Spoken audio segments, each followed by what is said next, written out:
जी नमस्कार। आप देख रहे हैं न्यूज 24 नवतपुर और मैं प्रवेंद्र शर्मा। हम अभी उपस्थित हैं विक्रम में ब्लॉक में उपस्थित हैं, जहां पे भारतीय जनता पार्टी द्वारा एनडीए के द्वारा विश्वसूत्री का चुनाव होगा। उसके बाद यहाँ ब्लॉक में उनका ऑफिस का ओपनिंग हुआ है आज। उसी ओपनिंग को लेकर यहाँ पहुंचे हैं ऑफिस पर ब्लॉक में। आइए पहले विश्वसूत्री अध्यक्ष से बात करते हैं, उपाध्यक्ष से बात करते हैं, जदयू के भी कार्यकर्ता हैं उनसे भी बात करते हैं। विश्वसूत्री मंडल का और ऑफिस का उद्घाटन किए हैं, क्या कहिएगा? सबसे पहले तो हमारे बिहार के नेता माननीय नीतीश कुमार जी को मैं आभार प्रकट करना चाहता हूं कि भाई विश्वसूत्री का पूरे बिहार में उन्होंने गठन किया। माननीय सम्राट चौधरी जी का, विजय सिन्हा जी का, माननीय प्रदेश अध्यक्ष दिलीप जायसवाल जी का मैं आभार प्रकट करना चाह रहा हूं कि विश्वसूत्री का गठन किया, हम कार्यकर्ताओं का सम्मान दिए। अभिषेक रंजन नाम हुआ, मैं भाजपा का विक्रम नगर मंडल का अध्यक्ष हूँ और विश्वसूत्री का अध्यक्ष विक्रम प्रखंड। जातीय जनगणना जो अभी बंद हुआ था, जो महागठबंधन उठाई थी आवाज, तो उस समय एनडीए ने उसका विरोध किया था और फिर अब वो एनडीए ने ही जातीय जनगणना को लेकर आया है, क्या कहिएगा? देखिए, देश में जो राजनीति है ना, वो माननीय नरेंद्र मोदी जी पूरे देश में इन्वॉल्वमेंट के आधार पर तय करते हैं। जैसे कि अब राष्ट्रीय राजमार्ग बन रहा है, तो कोई महागठबंधन का लोग तो मांग नहीं करता है कि राष्ट्रीय राजमार्ग देश को दिया जाता है। सिस्टम को समझ के ही माननीय प्रधानमंत्री जी ने जातीय जनगणना पर कुछ राय दिया है। मैं उनका आभार प्रकट करना चाहता हूं कि जातीय जनगणना पूरे देश में वो करा रहे हैं, कराएंगे। माननीय नेता नीतीश कुमार जी का मैं आभार प्रकट करना चाहता हूं। जो बिहार का मांग है, हमारे नेता मांग को पूरा कर रहे हैं। माननीय तेजस्वी यादव जी भी समर्थन कर रहे हैं। अब विपक्ष भी जब समर्थन कर रहा है, देश के नेता जिन्होंने निर्णय लिया है, तो हम सभी कार्यकर्ता सौभाग्यशाली हैं। इसमें महागठबंधन की तो जीत मानी जाएगी ना, कि महागठबंधन जीत गई। ये जीत हार के क्या बात है? इसमें जीत हार कहाँ हुआ? जो डिमांड था पूरे देश में, हमने तो पहले ही कहा रोड बन रहा है तो महागठबंधन के लोग थोड़ी ये मांगते हैं। रोड देश का विजन है। वंदे भारत चल रहा है तो महागठबंधन के लोग थोड़ी ये मांगते हैं, देश का विजन है। डिमांड तो महागठबंधन का ही था, कोर्ट तक जाना पड़ा महागठबंधन को इसके लिए। जाना पड़ा, ठीक है, उस पर हम कुछ नहीं कर सकते हैं। मेरा कहना है कि देश में जो जातीय जनगणना का जो निर्णय लिया है वह स्वागत योग्य है। माननीय नरेंद्र मोदी जी को हम बधाई शुभकामना देना चाहता हूं कि भाई जातीय जनगणना देश में वो करा रहे हैं। जातीय जनगणना को लेकर विरोध, एक समय विरोध हुआ था और आज फिर जातीय जनगणना स्टार्ट किया गया है। कहीं पहलगामा घटना को डाइवर्ट करने के लिए तो नहीं ना किया गया है? इससे पहले यहाँ बिहार में जातीय गणना हुआ था, जनगणना नहीं हुआ था। और जनगणना करना केंद्र सरकार का काम था और केंद्र सरकार वही फैसला लिया है। तो जब केंद्र सरकार फैसला लिया है तो पूरे देश के जातीय गणना हो चाहे जनगणना हो, वो जो भी करता है वो भारत सरकार करता है, न कि राज्य सरकार करता है। इससे पहले यहाँ बिहार में हमारे नेता नीतीश कुमार जी, जो बिहार के मुख्यमंत्री हैं, वो जातीय जनगणना करवाए थे, जनगणना नहीं करवाए थे।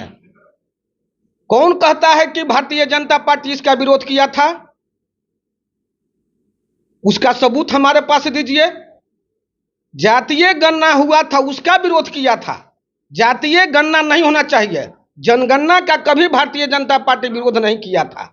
और जातीय जनगणना जो है, चाहे जनगणना हो चाहे जातीय जनगणना हो, वह भारत सरकार का काम है, न कि राज्य सरकार का काम है। जो आज हमारे माननीय प्रधानमंत्री नरेंद्र मोदी जी यह निर्णय लिए हैं, यह देश हित में निर्णय लिए हैं। समानता का अधिकार तो आपको पता है। समानता के अधिकार में जातीय जनगणना, आपने कहा कि जनगणना कर रहे हैं, तो क्या जातीय जनगणना जो होगी ये समानता का अधिकार, मौलिक अधिकार रह जाएगा? समानता का अधिकार नहीं रहता तो हमारा नारा है सबका साथ सबका विकास। की बात नहीं कर रहे, समानता का जो बात तो समानता के आधार पर जब जाति में हम बढ़ जाएंगे, कितना कौन जाति है, हम आपस में टकराव होगा, तो क्या भारत टूटेगा या नहीं? समानता का तो यहाँ समानता के तहत ही न माने जनगणना है। जनगणना का मतलब आबादी से न कि जाति से है। कितनी आबादी है भारत की, जनगणना इसके लिए किया जाता है, न कि जाति किसकी कितनी है, संप्रदाय किसकी है। इसका मतलब जो एकता में अनेकता का देश भारत है, ये टूट रहा है। भारत अखंड भारत देश था, अखंड भारत था, और अखंड भारत के बाद आज खंडित भारत बना दिया गया। कौन बना रहा है? इसके पहले जो सरकार यहाँ थी, जो सबसे पहले यहाँ आज़ादी के बाद, आज सुनिए ना, प्रश्न की उसका पूर्ण जवाब हमसे सुन लीजिए। इससे पहले अखंड भारत था, अखंड भारत था, उसको खंडित भारत बना दिया गया सत्ता के लिए। और सत्ता सबसे पहले इस देश पर आजादी के बाद सबसे पहले सरकार किसका बना था? कांग्रेस का सरकार बना था, और उन्होंने ही सत्ता के लिए इस देश को खंडित कर दिया। जातीय गणना करा कर। जातीय गणना नहीं करा करके, देश बांट करके, देश बांट करके। देश को सबसे पहले कौन बांटा? देश को बांटने वाले कांग्रेसी, यही कांग्रेस के लोग न थे जो अखंड भारत को खंडित भारत बना दिए। उस समय वाजपेयी जी विरोधी दल में थे, प्रधानमंत्री बने थे, तो इस तरह की आवाज क्यों नहीं? उस समय भी आवाज, उस समय कहाँ थे? उस समय सरकार जब यहाँ बना था, देश बांटने के बाद ही सरकार बना था। और सत्ता के लिए हमारे प्रधानमंत्री जो उस समय के जो बनने वाले हैं, जो बने, उन्होंने ही बांटा था देश को। वहां भी उस समय अटल बिहारी वाजपेयी जी विपक्ष के नेता नहीं थे। ये मानते हैं कि दबाव में जातीय जनगणना दबाव में नहीं हुआ है, जनता की आवाज हुआ, जनता का मांग हुआ कि जातीय जनगणना भी किया जाए। जनगणना करना ही था। 11 के बाद जनगणना हुआ कहाँ था? 11 के बाद तो जनगणना हुआ नहीं था। जनगणना होना था 22 में, लेकिन कुछ कारण से लेट हुआ है। यह साहसिक कदम है हमारे प्रधानमंत्री नरेंद्र मोदी जी का। उन्होंने जाति जनगणना के साथ साथ जाति जनगणना भी करना अपना आदेश दिए हैं। लेकिन उस समय जब आवाज गणना की जो बात कर रहे हैं आप, विधानसभा ये यहाँ बिहार में जब गणना हो रही थी, उसको जनगणना गणना जो कहा जा रहा था, तो आपकी पार्टी कह रही थी कि इसकी कोई आवश्यकता? हमारी पार्टी कभी नहीं विरोध में बोला है, कभी नहीं। भारतीय जनता पार्टी कहा है कि जनगणना नहीं होना चाहिए। जनगणना नहीं, ये गणना। हाँ, गणना भी उस समय भी भारतीय जनता पार्टी कभी नहीं कहा है, कभी एनडीए गठबंधन नहीं कहा है कि जनगणना नहीं चाहे होना चाहिए या जातीय जनगणना नहीं होना चाहिए, कभी नहीं। यह भ्रम पैदा किया जा रहा है, विपक्षियों द्वारा कहा जा रहा है, झूठ मूठ के झूठा आरोप लगाया जा रहा है, झूठा प्रचार किया जा रहा है कि भारतीय जनता पार्टी विरोध किया। भारतीय जनता पार्टी जब विरोध करता तो यह कदम भारतीय जनता पार्टी के नेता हमारे आदरणीय नरेंद्र मोदी जी यह निर्णय नहीं लेते। निर्णय ना, हम पूछना चाहते हैं, क्या यहाँ विपक्ष निर्णय लिया है? सरकार में विपक्ष बैठा हुआ है, सरकार में हमारे नरेंद्र मोदी जी बैठे हुए हैं, उन्होंने यह निर्णय लिया है। यह विपक्ष का इसमें कोई विपक्ष का इसमें कोई योगदान नहीं है। यह हमारे भारतीय जनता पार्टी के जो हमारे आदरणीय प्रधानमंत्री नरेंद्र मोदी जी हैं, उनका निर्णय है, हमारी सरकार का निर्णय है, हमारे एनडीए गठबंधन का निर्णय है। हमारे एनडीए गठबंधन में नहीं नीतीश कुमार जी हैं। नीतीश कुमार जी एनडीए गठबंधन, महागठबंधन के नेता तो नहीं है, वो एनडीए गठबंधन का नेता है। तेजस्वी यादव खूब पटाखा फोड़ रहे हैं, कह रहे हैं कि नरेंद्र मोदी जो है महागठबंधन के सामने झुक गए, राहुल गांधी के सामने घुटना टेक दिए। तेजस्वी यादव क्या बोलेंगे? तेजस्वी यादव जो चरा चोर का बेटा है, वो क्या बोलेगा? जिसने पूरे बिहार का जिस जाति का है, मैं पूछना चाहता हूँ, सबसे जानवर कौन पोसता है? सबसे ज्यादा जानवर यादव जी लोग पोसते थे, और उन्हीं का उचारा खा गए हैं। तेजस्वी जी का योगदान क्या है बिहार में? मैं भी उनके कार्यकाल का मैं भी मारा हुआ हूँ, उन्हीं के कार्यकाल का। मैं स्नातक किया और मुझे रोजगार नहीं मिला, हमको नौकरी में बहाली हुआ। हम लोग 15 साल बिहार को जो दुर्दशा में वो रखे, वो यहाँ के सारे जनता जानता है।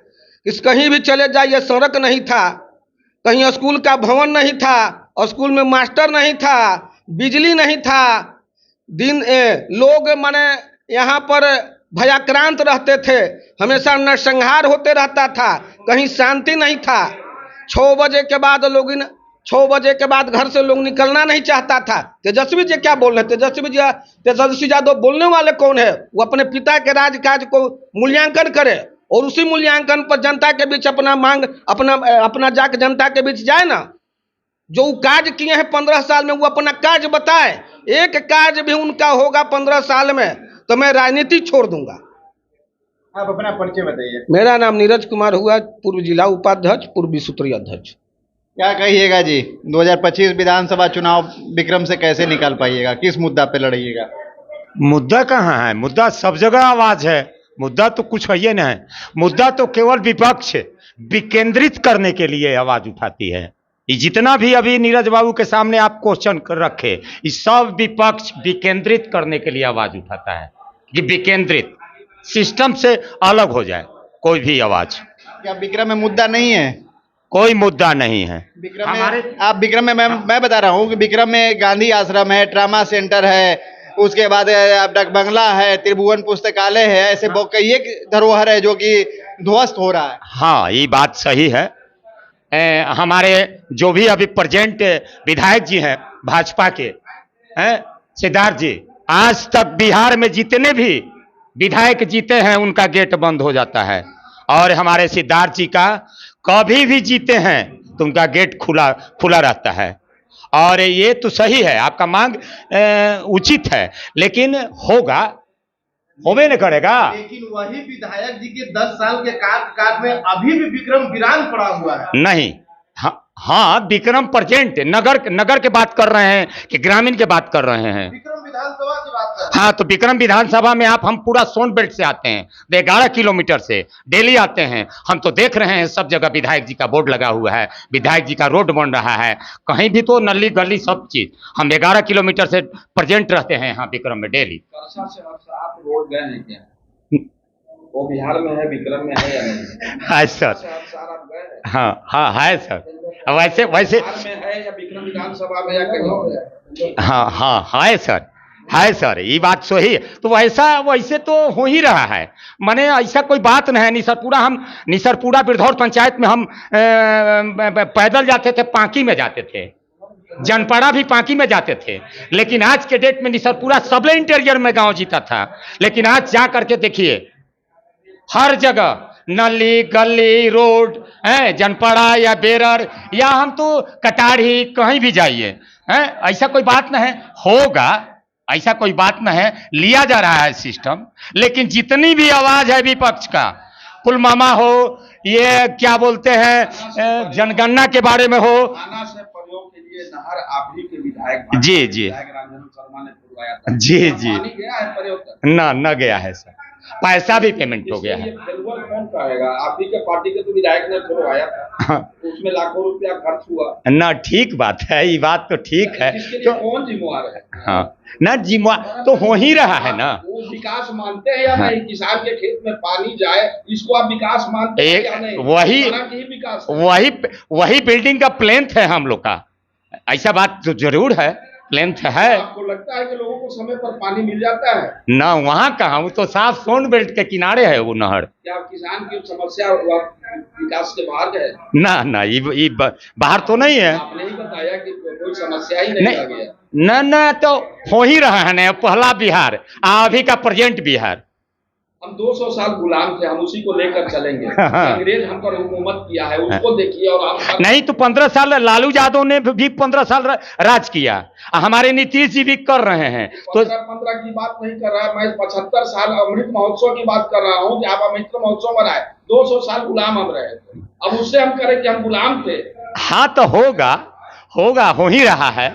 यात्रा हमारे नीतीश जी इसी को वेरीफाई करके कैलकुलेट कर रहे हैं। 10 साल आपके विधायक उधर रहे, 10 साल इधर नए विधायक रहे, 20 साल विधायक आपके रहे। क्या 20 साल किसी जगह के लिए कम होता है जो नहर में पानी ठीक से आ जाए?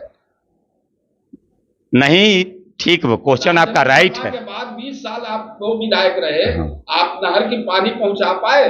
ना, ये बात तो सही है, बात सही है। क्या लगता है कि विक्रम को ड्रामा मिल जाएगा? और लगातार तो देखे हैं कांग्रेस वाले लगाए हुए थे तंबू। तो आपने सुना कि लोग साफ साफ शब्दों में कहना है कि जो जातीय जनगणना को लेकर भी बात हुई और ऑफिस को लेकर भी बात हुई, तो उन्होंने साफ साफ शब्दों में कहा कि यह जो ऑफिस खोलने का मुख्य उद्देश्य है कि यहाँ पे जो भी जनता आते हैं उनकी जो कष्ट होता है, दिक्कत प्रॉब्लम होता है, उनको व्यवस्था के लिए और सुविधा के लिए यह ऑफिस का उद्घाटन किया गया है। और जातीय जनगणना जो है उनका कहना है कि जनता की मांग थी, इसलिए नरेंद्र मोदी ने जातीय जनगणना लाया गया है। जैसा कि आपको इस विजुअल के माध्यम से मैंने आप तक रखा, आप अपनी कमेंट अवश्य करें, लाइक शेयर करना भूले। जय हिंद, जय बिहार।